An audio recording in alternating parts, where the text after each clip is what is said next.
सेठ जी आगे, सेठ जी आगे। अरे भाई कौन है ये? यही मेरे मालिक है, यही मेरे पूजनीय है, यही मेरा रिमोट कंट्रोल है, मेरा और कोई रिमोट कंट्रोल नहीं है। 5 साल पहले तक अडानी ग्रुप के पास इंडिया के किसी भी एयरपोर्ट्स का कंट्रोल नहीं था, लेकिन आज हालत यह है कि देश के टोटल ट्रैफिक का लगभग 25% यानी हर चौथा पैसेंजर अडानी के एयरपोर्ट से होकर गुजरता है।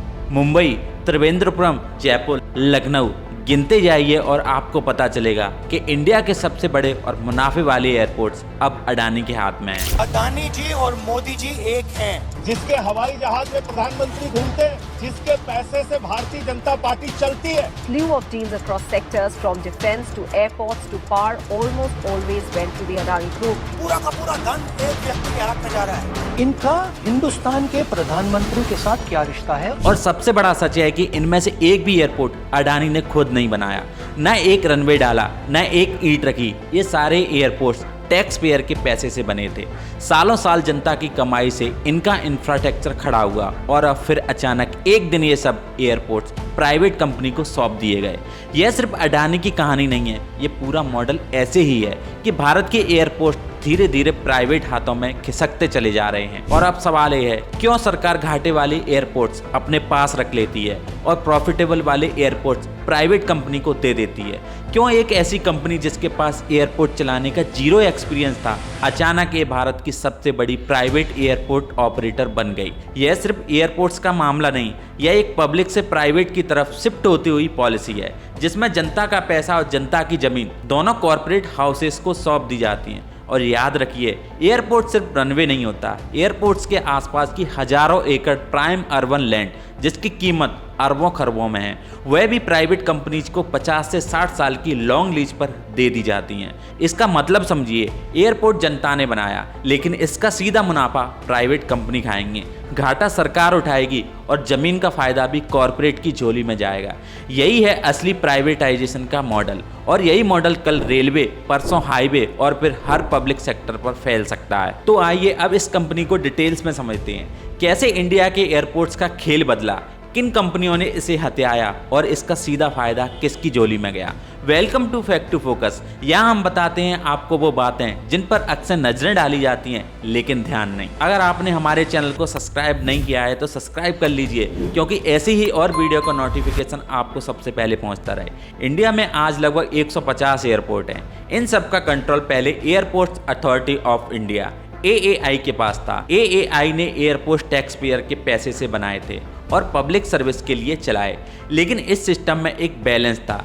दिल्ली, मुंबई, बेंगलोर जैसे बड़े एयरपोर्ट अच्छा प्रॉफिट कमाते, वही नॉर्थ ईस्ट या छोटे शहरों के एयरपोर्ट्स घाटे में चलते, लेकिन दोनों को जोड़कर मॉडल चलता रहा। बड़े एयरपोर्ट्स के प्रॉफिट से छोटे एयरपोर्ट्स के लॉसेस कवर होते थे।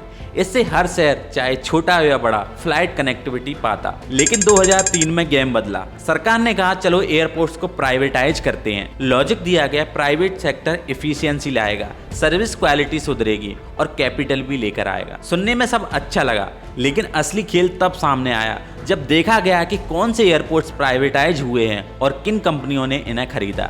आज भारत में एयरपोर्ट ऑपरेशंस के लिए 4 बड़े नाम हैं। नंबर 1 अडानी ग्रुप, सबसे आगे। Number 2 GMR group, Delhi, Hyderabad, Goa. Number 3 GVK group, पहले मुंबई और नवी मुंबई इनके पास थे, अब अडानी के कंट्रोल में। और नंबर 4 पर है फेयरफैक्स, बेंगलुरु एयरपोर्ट्स इनके पास है। पैटर्न साफ है, लगभग सारे प्रॉफिटेबल एयरपोर्ट्स प्राइवेट कंपनीज को दे दिए गए और AAI के पास बचे हैं नॉन प्रॉफिटेबल। मतलब साफ है, सरकार ने घाटे वाले एयरपोर्ट्स अपने पास रख लिए और मुनाफे वाले सारे एयरपोर्ट्स प्राइवेट कंपनी को दे दिए। 2019 में सरकार ने 6 एयरपोर्ट प्राइवेटाइजेशन करने का फैसला लिया। अहमदाबाद, लखनऊ, जयपुर, गुवाहाटी, त्रिवेंद्रपुरम और मैंगलुरु। सिस्टम था सिंपल, जो कंपनी सबसे हाई पेमेंट ऑफर करेंगी वही एयरपोर्ट्स ले जाएंगे, लेकिन नतीजा सारे 6 एयरपोर्ट्स अडानी ग्रुप को मिल गए।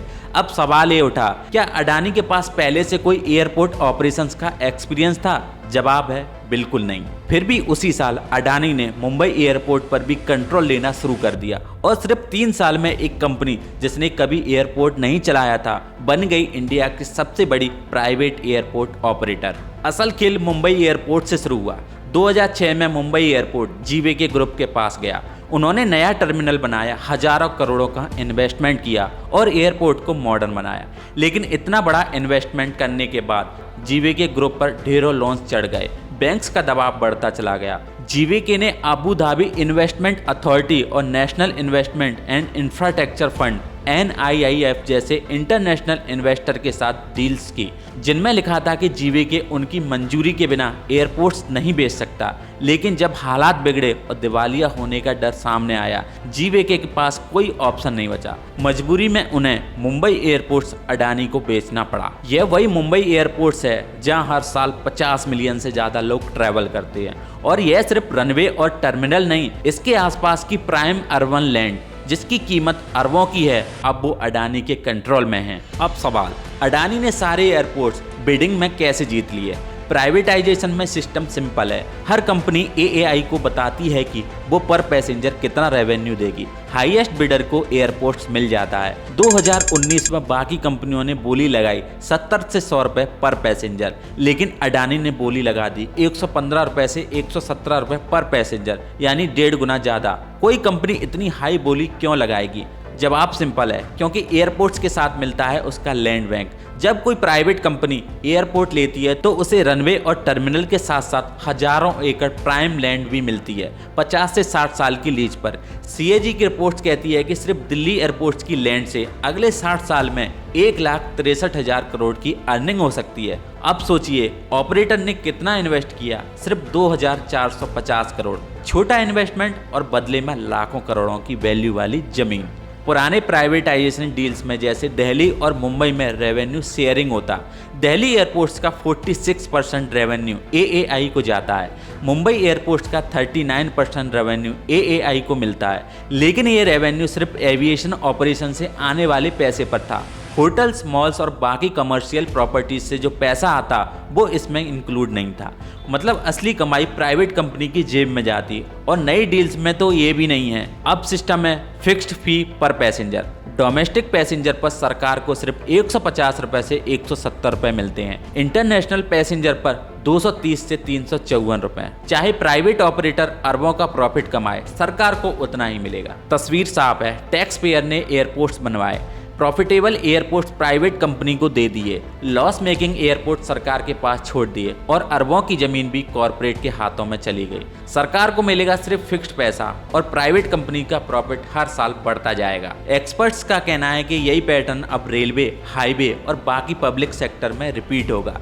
प्राइवेटाइजेशन का मतलब सिर्फ ऑनरशिप बदलना नहीं, इसका सीधा असर आपकी पॉकेट और आपके हक पर भी पड़ता है। जब एयरपोर्ट्स पब्लिक हैंड में थे तो उनका मकसद था कनेक्टिविटी, प्रॉफिट और लॉस बैलेंस करके छोटे शहरों तक फ्लाइट पहुंचाना। लेकिन प्राइवेट ऑपरेटर के लिए प्रायोरिटी सिंपल है, प्रॉफिट फर्स्ट। इसके लिए सबसे पहले मार पड़ती है पैसेंजर पर। एयरपोर्ट एंट्री चार्जेस, पार्किंग फी और सर्विस चार्जेस लगातार बढ़ते रहे हैं। फूड कोर्ट और शॉप पर बेसिक आइटम कई गुना महंगे दामों पर मिलते हैं। हर जगह एड ऑन फी और हिडन कॉस्ट है। एयरपोर्ट्स आज सिर्फ ट्रैवल हब नहीं बल्कि शॉपिंग मॉल्स की तरह डिजाइन किए जा रहे हैं। और यह डिजाइन आपकी सुविधा के लिए नहीं, ऑपरेटर के प्रॉफिट के लिए। प्रॉफिट बेस्ड मॉडल का एक और रिजल्ट है कनेक्टिविटी क्राइसिस। प्राइवेट कंपनी उन्हीं रूट्स पर इंटरेस्ट रखती है जहां पैसेंजर ट्रैफिक हाई है। रिमोट टाउन्स और स्मॉल सिटीज जिन्हें सब्सिडी और गवर्नमेंट सपोर्ट चाहिए वो पीछे छूटते जा रहे हैं। इसका मतलब है टीयर 2 और टीयर 3 सिटीज की फ्लाइट ऑप्शन घट सकती हैं। नॉर्थ ईस्ट और रिमोट एरिया फिर से आइसोलेट हो सकते हैं। रीजनल बैलेंस जो पहले क्रॉस सब्सिडी से मेंटेन होता था वो पूरी तरीके से टूट जाएगा। अब सबसे बड़ा सवाल यही है, क्या पब्लिक इंफ्रास्ट्रक्चर का मकसद सिर्फ रिच फ्लायर को प्रीमियम सर्विस देना या फिर हर सिटीजन्स को अफोर्डेबल और फेयर एक्सेस देना? जब कंट्रोल प्राइवेट हाथों में चला जाता है तो आंसर साफ है, पब्लिक इंटरेस्ट पीछे हटता है और बिजनेस इंटरेस्ट आगे आता है। सोचिए, जिस एयरपोर्ट्स पर आप खड़े होते हैं वो आपकी टैक्सेस से बना था, लेकिन जब आप वहीं पानी की बोतल खरीदते हैं तो उसकी प्राइसेस प्राइवेट कंपनी तय करती है। जब आप पार्किंग फी भरते हैं तो वो भी उनके रूल्स पर है। और जब छोटे शहर से फ्लाइट्स बंद होती हैं तो उसका असर सिर्फ आप झेलते हैं, कॉरपोरेट नहीं। ये खेल सिर्फ एयरपोर्ट तक सीमित नहीं रहेगा, कल रेलवे और हाईवे भी इसी मॉडल पर बिकेंगे। और तब सवाल ये नहीं होगा कि सर्विस अच्छी है या खराब, सवाल ये होगा डेमोक्रेसी में जनता के लिए कुछ बचा भी है या सब कुछ अडानी अंबानी के हाथों में बेच दिया। अगर आपको लगता है कि यह सिर्फ एविएशन सेक्टर की बात है तो यह आपकी सबसे बड़ी भूल है। यह ट्रेंड हर पब्लिक सर्विस तक पहुंचेगा। तो सवाल आपसे है, क्या आप चाहेंगे कि पब्लिक असेट्स पर आपका हक रहे या फिर आप चुपचाप देखते रहेंगे कि सब कुछ कॉर्पोरेट के हाथों में चला जाए? अपनी राय कमेंट में लिखिए, इस वीडियो को शेयर कीजिए और चैनल को सब्सक्राइब करना मत भूलिएगा, क्योंकि यही असली सवाल है, क्या पब्लिक का पैसा पब्लिक के काम आएगा या प्राइवेट मुनाफों में डूब जाएगा? वीडियो अच्छा लगे तो लाइक करें, कमेंट में अपनी राय दें और शेयर जरूर करें।